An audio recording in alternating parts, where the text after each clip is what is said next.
your destiny.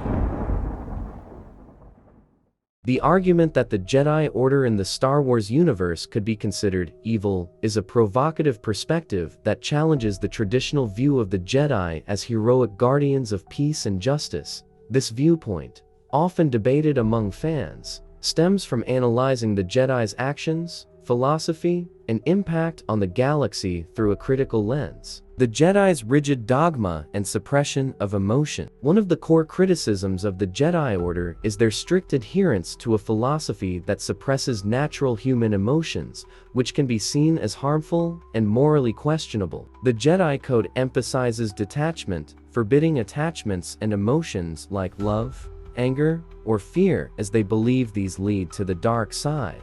However, this repression can be viewed as unnatural and psychologically damaging.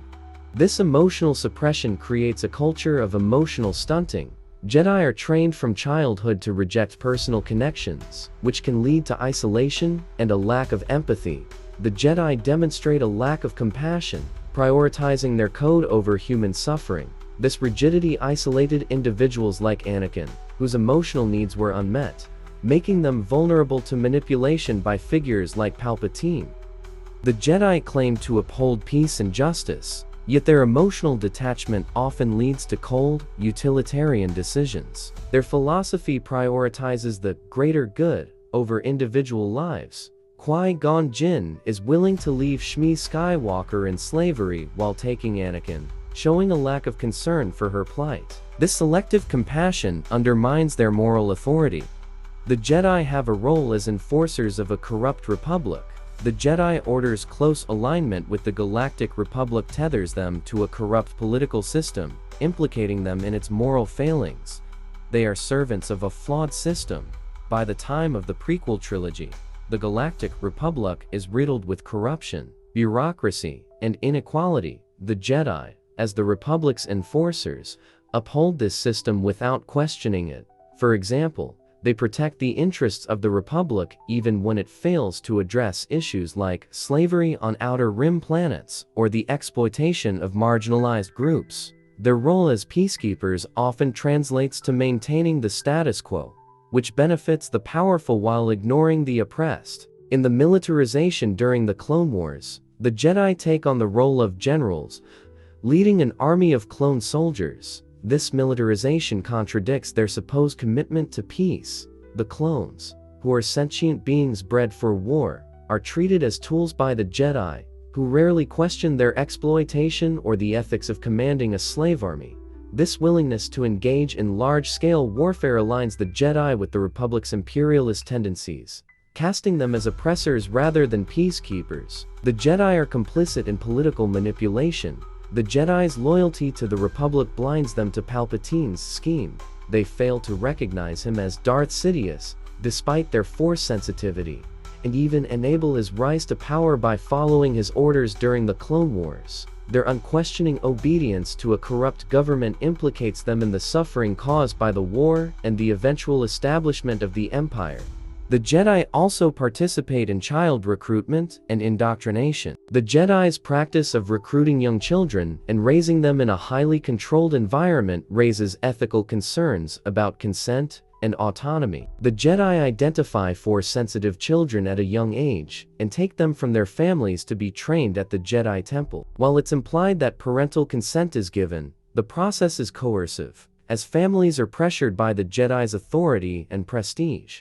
Once recruited, children are raised in a highly disciplined, monastic environment where they are taught to suppress their emotions and adhere strictly to the Jedi Code. This effectively strips them of individual identity and free will, as they are molded into tools of the Order. The lack of exposure to alternative perspectives or lifestyles ensures loyalty to the Jedi, but limits personal growth. This practice mirrors cult-like indoctrination, prioritizing the Order's ideology over the individual's well-being. Jedi initiates have little opportunity to opt out of the Order without significant consequences. Those who leave, like Ahsoka in the Clone Wars, are often ostracized or viewed as failures. This lack of agency raises questions about whether the Jedi truly value freedom. a cornerstone of their stated mission. The Jedi's focus on maintaining order often blinds them to systemic injustices, making them complicit in the galaxy's suffering. The Jedi's inaction regarding slavery, particularly on planets like Tatooine, is a glaring moral failure. This acceptance of systemic oppression undermines their role as champions of justice. The Jedi operate as an elite, insular group, detached from the struggles of ordinary galactic citizens. Their temple on Coruscant, a wealthy core world, symbolizes their disconnect from the Outer Rim's poverty and lawlessness. This elitism fosters resentment among those who see the Jedi as aloof enforcers of an unjust system. The Jedi's inability to detect or prevent the rise of the Sith, particularly Palpatine, reflects their arrogance and complacency. Their overconfidence in their own power and righteousness blinds them to the growing darkness, allowing the galaxy to fall into tyranny under the Empire. This failure can be seen as a form of negligence, as their inaction has catastrophic consequences.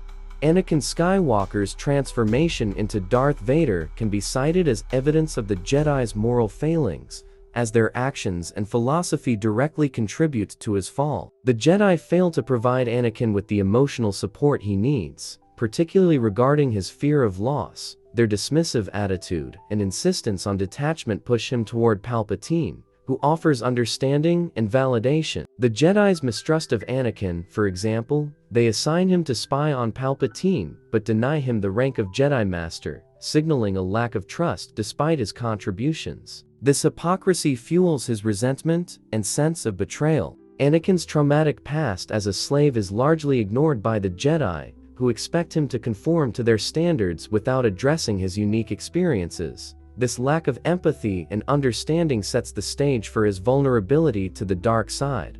The argument that the Jedi are evil hinges on their dogmatic philosophy, complicity in a corrupt system, questionable recruitment practices, failure to address systemic injustices, and intolerance of dissent. While they are not malevolent like the Sith, their actions and inactions contribute to suffering, alienation, and the eventual rise of the Empire. By prioritizing their code and the Republic over individual lives and moral nuance, the Jedi exhibit a form of moral failing that can be interpreted as evil in its consequences, if not its intent. The Jedi could be evil, but it all depends on a certain point of view. That's all for now. If you enjoyed the video, please like and subscribe down below.